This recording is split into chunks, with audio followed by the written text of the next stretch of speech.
On this historic day, when India takes her place as a free and independent dominion in the British Commonwealth of Nations. On this historic day, when India takes her place as a free and independent dominion in the British Commonwealth of Nations, I send you all my greetings.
मैं पहले ही कह चुका हूं कि मुस्लिम league के बनने में यहाँ के संभ्रांत नवाब जागीरदार वर्ग के लोगों का हाथ था।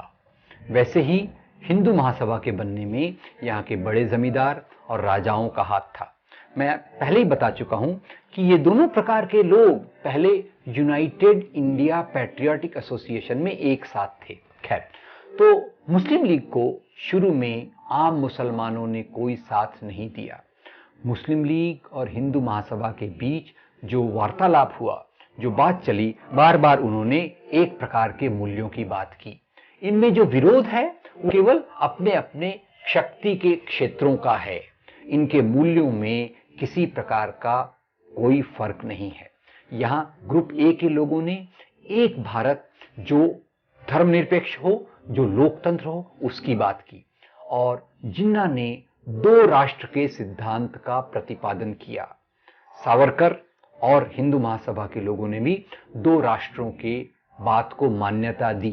फर्क केवल इतना था, जिन्ना साहब कहते थे कि ये दोनों राष्ट्र बराबरी के दर्जे में हैं, हिंदू राष्ट्र और मुस्लिम राष्ट्र, जबकि हिंदू राष्ट्र के मानने वाले कहते थे कि हिंदू राष्ट्र प्राथमिक है और मुस्लिम राष्ट्र एक द्वितीय दर्जे पे रहेगा। इसके अलावा उनमें किसी प्रकार का कोई भेद नहीं था।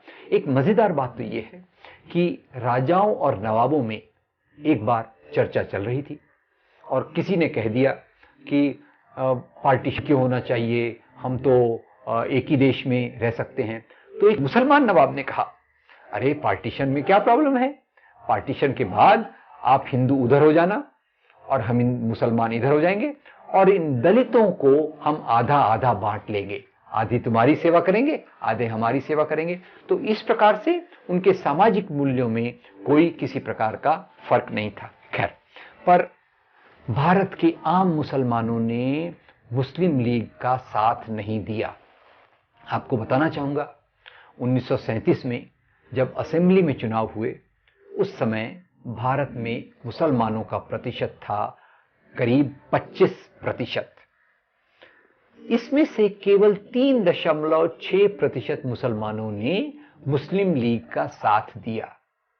उस समय भारत में हिंदू थे करीब 70% और इन 70% में से केवल 1.6% हिंदुओं ने हिंदू महासभा का साथ दिया। बाकी सब मुसलमान, सब हिंदू, इन्होंने मिलकर यहाँ के राष्ट्रीय आंदोलन, जो स्वतंत्रता, समानता, बंधुता के लिए काम कर रहा था, उस राष्ट्रीय आंदोलन का समर्थन इन्होंने किया।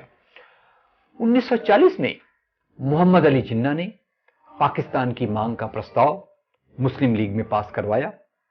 अब पाकिस्तान की मांग का प्रस्ताव जब मुस्लिम लीग में पास हुआ तो उस समय यहाँ के गरीब मुसलमान बहुत विचलित हो गए, बहुत व्यथित हो गए, बहुत दुखी हो गए और उन्होंने पाकिस्तान की मांग का विरोध करने के लिए जगह जगह जुलूस निकाले। इनमें से एक जुलूस दिल्ली में निकाला गया। इस दिल्ली के जुलूस में 26,000 अंसारी मुसलमानों ने हिस्सा लिया और इस जुलूस का नारा था कि हम गरीब मुसलमान पाकिस्तान की मांग का विरोध करते हैं, क्योंकि पाकिस्तान की मांग ये हम गरीब मुसलमानों के लिए आत्महत्या के समान है।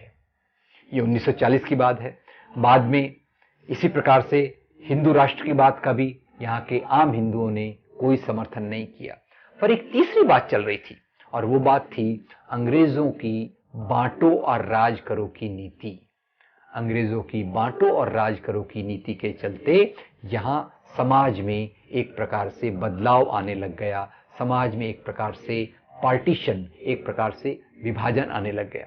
अंग्रेज नहीं चाहते थे अगर हिंदू मुसलमान साथ साथ रहे तो यहाँ हमारा साम्राज्य चलाना मुश्किल होगा।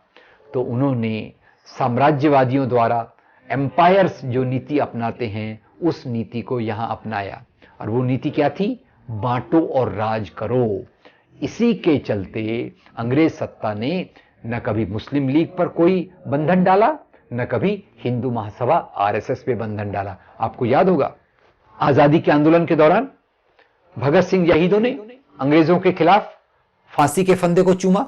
राष्ट्रीय आंदोलन के नेताओं ने अलग अलग समय पर जेल की यात्रा की और डॉक्टर अंबेडकर ने एक अलग प्रकार का संघर्ष करके आधुनिक मूल्यों को लाया। जबकि ग्रुप बी के लोगों ने, मुस्लिम लीग और हिंदू महासभा के लोगों ने इस प्रकार का कोई योगदान देश के बनने में नहीं दिया। अब अंग्रेज देख चुके थे, एक तरफ हिंदू महासभा, एक तरफ मुस्लिम लीग, तो उनको वो एक छुपा समर्थन देते रहे और ये छुपे समर्थन के कारण समाज में एक वर्ग बनना चालू हो गया जो इनका समर्थन करने में आगे आने लग गया। 1937 के चुनावों के बाद जब मुस्लिम लीग और हिंदू महासभा ने देखा कि यहाँ के आम लोग हमारा साथ नहीं दे रहे तो उन्होंने एक दूसरे के खिलाफ नफरत फैलाना शुरू किया। मुस्लिम लीग ने हिंदुओं के खिलाफ नफरत फैलाना शुरू किया, हिंदू महासभा आरएसएस ने मुसलमानों के खिलाफ नफरत फैलाना शुरू किया।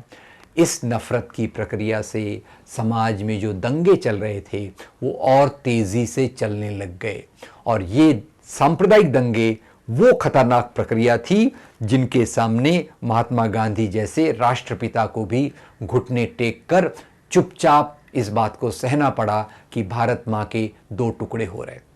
इसी में एक और घटना हम याद रखें, 1942 के भारत छोड़ो आंदोलन के बाद अंग्रेज सत्ता को लगा कि अब भारत पर राज्य करना हमारे लिए असंभव होता जा रहा है। इसलिए वाइसरॉय काउंसिल ने फैसला किया कि हम भारत को आज़ादी दे देंगे। पर वाइसरॉय काउंसिल कोई अंतिम शक्ति तो थी नहीं। वाइसरॉय काउंसिल जो भी करेगी वो इंग्लैंड के प्रधानमंत्री से पूछ के करेगी, उसकी स्वीकृति लेके करेगी। तो इसलिए लॉर्ड वेवेल जो उस समय वाइसरॉय थे वो वाइसरॉय समिति का प्रस्ताव लेकर विंस्टन चर्चिल को मिलने इंग्लैंड गए। अब विंस्टन चर्चिल बड़े चालाक, बड़े धूर्त। जब लॉर्ड वेवेल ने कहा हुजूर हम सोच रहे हैं कि भारत को आज़ादी दे दी जाए, तो विंस्टन चर्चिल ने तुरंत कहा ठीक है, अगर आपको भारत को आज़ादी देना है तो दे दो, पर एक बात याद रखो, भारत का एक टुकड़ा हमें अपने पास रखना है।